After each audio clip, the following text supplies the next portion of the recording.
Pemirsa, nama mantan Panglima TNI Jenderal Andika Perkasa mencuat menjadi pendamping Anies Baswedan di Pilpres 2024. Nama Andika Perkasa cukup santer terdengar di dunia politik.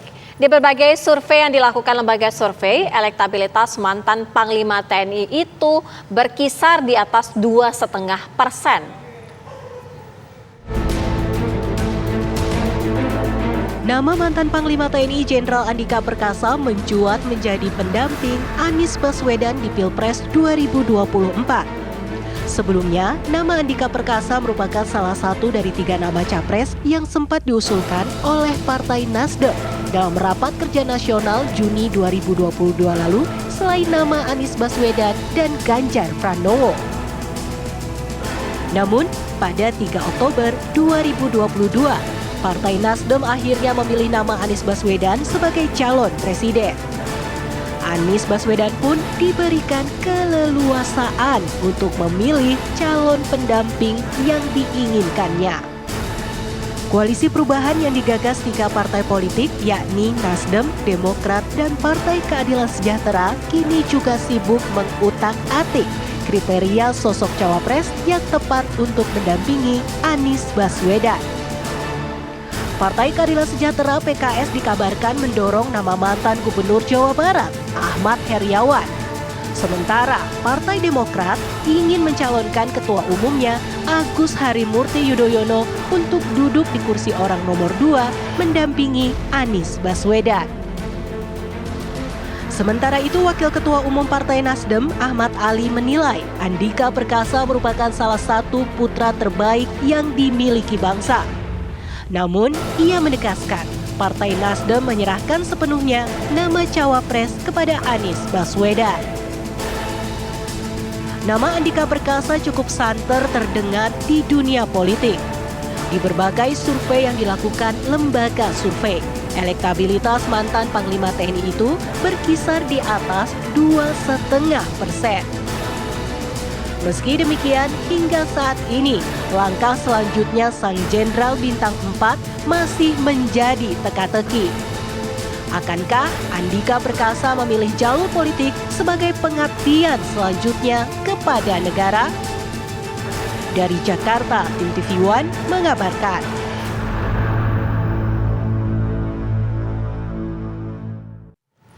Juru bicara Partai Demokrat Herzaki Mahendra Putra mengatakan nama Andika Perkasa belum pernah dibahas di Koalisi Perubahan sebagai cawapres. Herzaki juga mengklaim bahwa nama Anies dan Agus Harimurti Yudhoyono selalu berada di papan atas capres-cawapres ataupun ketika disimulasikan sebagai pasangan. Yang ingin Demokrat bentuk bersama teman-teman Nasdem dan PKS didasari prinsip equal partnership, saling sejajar, setara satu sama lain. Tiap dari kami bebas bersuara, bebas mengusulkan. Jadi silakan saja jika teman-teman Nasdem ataupun teman-teman PKS mengusulkan nama-nama cawapres ataupun cawapres. Itu hak teman-teman Nasdem dan PKS. Kami tidak boleh melarang, tidak boleh pula membatasi. Karena demikian pula dengan kami, Demokrat, tentu kami bebas mengusulkan siapa saja. Sejauh ini kami belum mendengar nama mantan Panglima TNI dibahas di Koalisi Perubahan sebagai cawapres.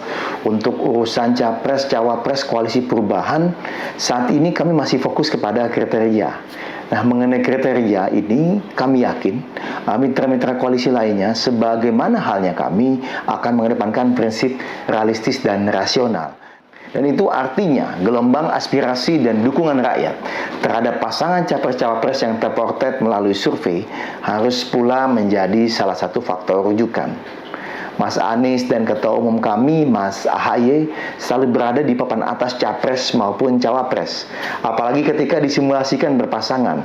Pasangan Anies AHY ini selalu jadi yang tertinggi dan hampir selalu menang melawan pasangan manapun. Selaras pula dengan keinginan kader dan konstituen kami, nama Anies AHY yang paling sering disebut-sebut. Memang dari 5 kriteria capres-cawapres yang kami susun, Mas Anies dan Mas AHY masuk dalam kriteria itu. Punya integritas, kapabilitas, elektabilitas tinggi, chemistry, dan sama-sama tokoh representasi perubahan dan perbaikan, bukan status quo. Hanya saja pada akhirnya keputusan capres dan cawapres di internal Demokrat bakal ditentukan oleh Majelis Tinggi Partai Demokrat. Sampai dengan saat ini, Demokrat masih terus menyerap aspirasi kader dan konstituen. Lalu seberapa besar peluang kemenangan Anies Baswedan jika berpasangan dengan Andika Perkasa dalam pemilu 2024? Untuk membahasnya telah bergabung bersama kami pakar politik yang juga Direktur Eksekutif Poltreking Hanta Yuda, kemudian Ketua DPP Partai Nasdem Effendi Khoiri. Selamat petang Bapak-Bapak. Selamat petang, Vera dan Andrew serta Gus Coy. Ya, Gus Coy, artinya ini sudah benarkah nama mantan Panglima TNI Andika Perkasa akan mendampingi Anies Baswedan? Semuanya masih terbuka. Semuanya terbuka, koalisi ini terbuka. Nama-nama yang muncul, yang disodorkan oleh publik, yang disurvei oleh lembaga-lembaga survei yang kredibel, semua kita perhatikan, semua kita pertimbangkan. Kami bertiga sepakat bahwa ujungnya adalah menang. Presidennya Anies, siapapun wakil presidennya. Nama-nama yang muncul kan memang ada Andika, Pak Andika, ada Kofifa, ada siapa? Mas Haye, ada Aher, Mas Aher, Kang Aher. Nah, semuanya itu belum mengerucut pada satu nama. Semua masih terbuka. Nah, ujungnya sekali lagi menang. Jadi kita tidak ada ngotot-ngototan, kami tidak ada ego-egoan, kami tidak ada istilah tinggal meninggal, menang siapa, dari partai apa, sebetulnya bukan itu prinsipnya. Prinsipnya adalah menang. Nah, karena itu maka di luar nama-nama itu ketika ada muncul baru mau gabung dan memang itu memang menunjang untuk kemenangan, mendongkrak untuk kemenangan, ya kenapa tidak? Siapapun, jadi masih terbuka. Baik Gus Coy, kita dengarkan suara Mas Hanta Yuda, bagaimana Mas Hanta Yuda melihat kalkulasi politiknya jika Anies Baswedan disandingkan mendapatkan cawapres Andika Perkasa. Ya, Andrew, faktor atau variabel cawapres itu sangat penting sekarang bagi capres yang akan bertarung. Kenapa? Satu, kalau kita bicara capres terkuat sekarang antara Anies Baswedan, Ganjar Pranowo, dan Prabowo Subianto, katakanlah, itu jaraknya sangat tipis. Mereka berada di margin of error, sehingga sangat kompetitif. Yang kedua, di mana pilpres kita tanpa incumbent, sehingga cawapres sangat menentukan. Tetapi ada dua tarikan soal cawapres ini. Satu, soal kekuatan elektabilitas, atau dia mampu membawa boarding pass. Sebelum masuk ke Pak Andika, saya kira dari sisi elektabilitas adalah variabel yang paling penting untuk menangkan pertarungan. Tadi seperti Gus Coy katakan, penting menang. Tetapi dalam konteks, dalam kandidasi saat ini untuk membangun koalisi, tantangannya ada soal tiket, di mana Partai Nasdem belum cukup memitra koalisinya, harus mengajak Partai Demokrat, PKS, atau partai-partai lainnya. Nah, pertanyaannya, apakah dengan munculnya mengusung nama Pak Andika itu apakah akan berpotensi mencukupkan boarding pass atau tiket di koalisi ini? Nah, ini yang jadi tantangan. Tapi sebelum ke sana, saya ingin menjawab pertanyaan Andrew.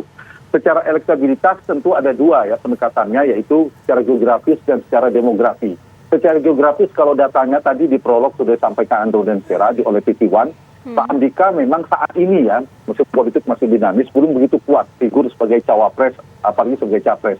Tetapi sudah ada potensi. Poltreking Indonesia melakukan survei di provinsi-provinsi kunci di Pulau Jawa, muncul di atas 5% Pak Andika di Jawa Barat. Angkanya angka 6,2% di Jawa Barat. Meskipun Jawa Tengah, Jawa Timur, Banten, DKI masih di bawah 5%. Tetapi saya kira figur ini memang pantas untuk diperhitungkan. Karena apa? Memiliki potensi. Hari ini tidak, tapi menyimpan potensi. Potensi apa? Potensi pertumbuhan elektabilitas. Karena apa? Karena Pak Andika ini belum memiliki popularitas yang tinggi. Itu marketnya masih potensial besar. Karena itu dibutuhkan waktu di 1 tahun ini untuk melakukan sosialisasi.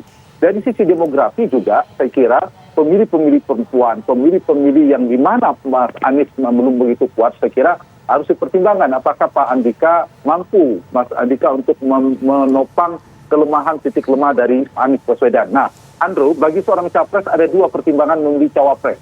Satu, apakah dia memilih cawapres yang bisa memaksimalkan basis konstituennya, atau yang kedua adalah menutup atau menambal wilayah-wilayah ceruk yang dia masih lemah. Misalnya Anies Baswedan kan di data kami juga terkonfirmasi kemarin kuat di Banten, di Jakarta, dan di Jawa Barat lumayan. tapi lemah di Jawa Tengah dan Jawa Timur. Kalau Anies Baswedan ingin menemukan cawapres yang bisa melengkapi ceruk yang dia masih lemah, maka yang perlu dicari untuk menutup kelemahannya di Jawa dan Timur. Tapi juga bisa mencari memaksimalkan basisnya belum optimal, misalnya di Jawa Barat. Nah, pertimbangan memilih orang seperti Ridwan Kamil, termasuk Pak Andika yang punya basis saya lihat mulai tumbuh di Jawa Barat, itu ada strategi untuk memaksimalkan basis konstituen Anies Baswedan. Sembari tentu harus menambah wilayah-wilayah yang lemah. Nah, ini yang saya kira menjadi PR bagi Mas Anies. Kalau Andrew bertanya pada saya apakah potensi hari ini, ya dibandingkan misalnya dengan ada 3 atau 4 nama cawapres yang paling potensial saat ini, yaitu Erick Thohir, Ridwan Kamil, AHY, dan Sandiaga Uno, mungkin Pak Andika masih di bawah. Tetapi lagi-lagi saya katakan Pak Andika punya potensi. Kalau hari ini belum, tapi kalau misalnya sekarang bukan jadi Panglima TNI lagi, itu semakin leluasa panggung politiknya, seperti Mas Anies tidak jadi gubernur lagi, itu bisa berkeliling, bisa bersosialisasi. Ditambah Pak Andika kan latar belakangnya militer. Ini bisa jadi positif kalau misalnya bisa dikapitalisasi. Kenapa? Karena militer ini dan persepsi publik di survei kami juga citranya kan relatif positif ya, dibandingkan misalnya beberapa misalnya seperti Polri dan sebagainya.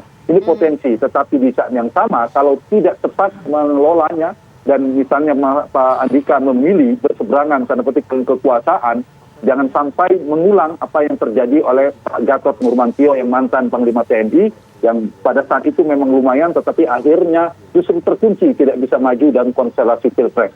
Kembali ke pertanyaan Andrew tadi, apakah Pak Andika akan menjadi cawapres yang cukup kuat bagi Anies? Saya kira patut diperhitungkan. Tapi kalau terjadi, ini menang banyak Ustoy ini, Nasdem, karena semuanya masuk dalam radar Rakernas Partai Nasdem, Mas Anies, Ganjar, dan Andika. Kalau Anies dan Ganjar itu akan memberikan dampak insentif elektoral ke Nasdem lebih banyak.